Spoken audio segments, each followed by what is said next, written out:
Hello everyone and welcome back to another AFK Journey video. In this video we're going to be going over the top Crystal Beetle Dream Realm boss teams, and today we're going to lead it off with the non-Talene teams because we always start with the Talene teams.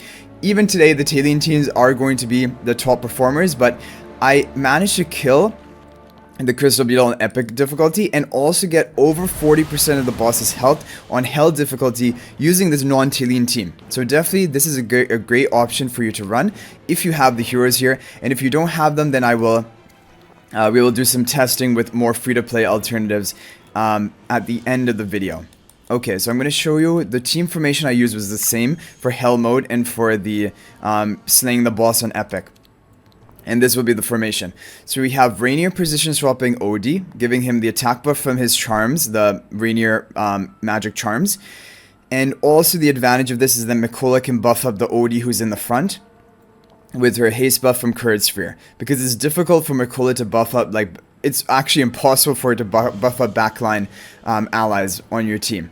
So Lily May is also here as a secondary damage dealer. If we look at the damage chart, she didn't do anywhere near compared to the damage of OD, but still contributing a lot of solid damage, and she is the best secondary damage dealer for this version of her team. Coco is needed because the damage reduction from her ultimate and then also the shielding if you have her at Mythic Plus, it keeps your team alive. The boss deals a lot of damage, so this is important. Mikola provides the attack buff from controlling the Honor Arena and also provides the haste buff for hopefully both OD and Lily May to increase your damage even further. And because this Crystal Beetle boss, he again will knock up your team. Smokey is not the most effective option, but Smokey can work, and I'm going to show you a team with Smokey in case you do not have Mikola Belch. We'll do that at the end of the video. Okay, so we can quickly watch this replay on ×2 speed, and then we can watch the replay on Hell mode as well. The major only difference between this and Hell mode is that Hell mode, the boss will be dealing more damage. Apart from that, everything is pretty much the same. An amazing thing about this resonating spell artifact and why it is seeing so much use, not only it will power up your key damage dealer carry, which is the OD here, giving him a 35% attack buff each time he casts his ultimate, but it also gives your hero immunity for 6 seconds when you cast your ultimate. And this immunity will prevent him from being knocked up. Like right there, the Crystal Beetle knocked up my team, but OD didn't get knocked up, and that is because of the resonating spell. And it allows him to consistently deal his damage, and this is also why Talene is so effective. It's because of Resonating Spell. If we didn't have Resonating Spell, Talene would keep getting interrupted each knockup of the Crystal Beetle and Orson boss, and I don't even think she would be a usable option. But the Resonating Spell makes it even Talene runnable into these knockup heavy comps. And like if you watch Odie throughout this fight, he pretty much has never gotten knocked up because you're charging your energy so fast.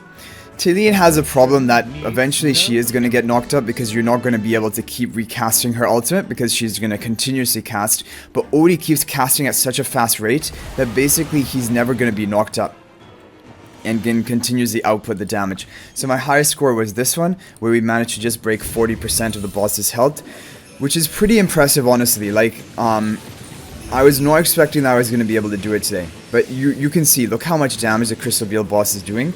Like probably the +10 exclusive equipment of Reinier giving the damage reduction onto the position swapped OD is making a difference in this fight, maybe. And also Mikola healing, Reinier taking damage, and this is why Coco is needed for the damage reduction.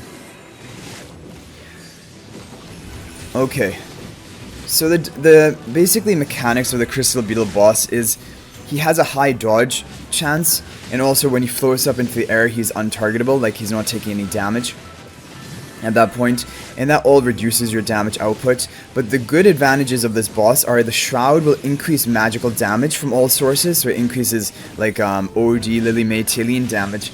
Also it increases your energy recovery rate, so that combined with Resonating Spell on OD basically means that OD is casting his ultimate every 6 seconds and getting permanent immunity uptime so that he never gets knocked up by the boss's attack. Wow, we were just barely able to burst damage in the last second to get over 40%. Okay, so that is that team. Now, if you want to do some replacements, another great replacement if you don't have Mikola is just get rid of Mikola and run Smokey. And if you run Smokey, it's best to position him on the right side, like here, or the left side here, because in these positions, the boss is not going to be able to hit him with the knockup attack. But apart from that, I think the team formation will be pretty much the same. Let's try the positioning on the opposite side and see whether the Odie can somehow survive at the beginning. Yeah, he's taking a lot of damage. We got the healing, okay. And damage reduction of Coco. We just need to heal more from the Smoky. We should be kind of stabilized. It might just be RNG. You might need to do multiple attempts until the Odie can survive that initial damage phase, because now we're stabilized with the Coco ultimate cycling, the Smoky ultimates. We should be able to survive. This positioning was a little bit of a compromise because Lily May was not able to get buffed up as quickly as possible because she was opposite side, but maybe that helped the Odie survive. I don't know. So you could try Lily May and Coco on the same side with the Smoky. Might get off a little bit extra damage, but all in all, it wouldn't make much of a difference. Okay, 30 seconds left, 23% of the boss's health. Things are looking stable for our team. It's going to be important to still position swap the Odie and give him the resonating spell because he is your key damage dealer. You have to try to run him in that position, even if you're not running Mikola and you're running Smoky, for example. Yeah, pretty impressive score of this team as well. Like, I expect it to be a little bit lower, but all in all, honestly, very comparable. 38.5% of the boss's health. Our maximum is 40.9%, and I had to do quite a few runs to break the 40% threshold. So this is a great team that you can try and run, definitely. So this would be the second best team. If you need more help, like, okay, if you want to replace Reinier, I would swap Reinier for Thorin, and then you can keep this positioning. Odie will not be swapped to the front, and he doesn't need to be, because Smokey will be healing him from the back. So definitely you could have a Thorin in here instead of the Reinier. This would work out well, and it would be even a little bit safer for your team because Odie will be at no real risk of dying. The other thing you could do is, like, if you don't have Lily May, then you can replace Lily May for Corrin. We did this team testing as well. So, like, let's say it's a completely, like, early game or, like, free-to-play alternative. You'll need to have Corrin at Mythic Plus. That is important if you want to maximize his damage output. Because he deals true damage when he unlocks his Mythic Plus ability. If you don't have Corrin at Mythic Plus yet, it's better to just run some other heroes here. But the other ones, Thorin, Coco, Smokey, Odie, these can all work at a low level of Ascension. Like, even if you don't have them at Mythic Plus yet, they will still be effective for you. Corrin needs to be Mythic Plus if you want to run him. If you don't have him at Mythic Plus yet, I think you could still probably run Lily May, even before getting Lily May to Mythic Plus, even with fewer copies. Or if you have, for example, Marilee at Mythic Plus, you could try using her. But Marilee doesn't do the best in the Crystal Beetle. And Corrin can also help your team stay alive a bit better. But yeah, basically you can run another damage dealer, you can run another support like Kruger, Shakir, for example. Yeah, so these are basically some good teams to run. In total, we're going to get around 26% of the boss's health with 0 seconds left. We're almost 27%, which is not bad. Taking a look at the damage chart. Yeah, Corrin hardly contributed anything. It was basically all Odie. So you could even replace Corrin here for pretty much anything, and you would still be fine to get off high damage. You could even do Thorin and Rainier together. Position swapping the Odie. And Thorin also increasing the damage that the boss will receive. Thorin dealt a lot of damage, and Thorin's a pretty good option for Crystal Beetle because he's going to reflect back a lot of the damage that the Crystal Beetle deals. And also Thorin deals magical damage, which is good for this boss. Okay, so those are the basically free-to-play alternatives and the best team if you don't have Talene. Now the best team if you have Talene is going to be right here. Resonating spell on the Talene. And again, the positioning is going to be very similar. Oh no, it's actually Resonating Spell on the Odie. Okay, so Talene is just a secondary DPS. Basically, it's the same team comp that we saw with Lily May. But Talene is run instead of Lily May. As a secondary damage dealer, she's a better option.